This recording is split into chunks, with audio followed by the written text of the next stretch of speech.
მსოფლიო და ევროპის ჩემპიონატების საპრიზო ადგილების მფლობელ რუსთაველ სპორტსმენებს ქალაქის მერი შეხვდა. შერეულ საბრძოლო ხელოვნებაში მსოფლიო ჩემპიონატის ვერცხლის და ბრინჯაოს მედლების მფლობელებს ნინო ლაცაბიძემ და რუსთავის დელეგატმა სიმბოლური საჩუქრები გადასცეს. საერთაშორისო ტურნირებზე მიღწეული წარმატებისთვის 4-ვე სპორტსმენი რუსთავის მერისგან გაზრდილი ოდენობით ყოველთვიურ სტიპენდიას მიიღებენ.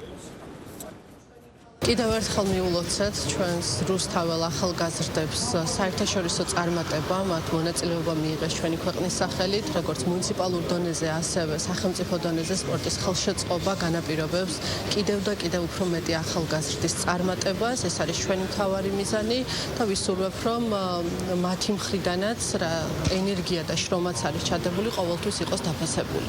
რუმინეთში ჩატარდა ევროპის ჩემპიონატი, სადაც დავიკავე მეორე და მესამე ადგილი 500 მეტრიან და 200 მეტრიან დისტანციებზე.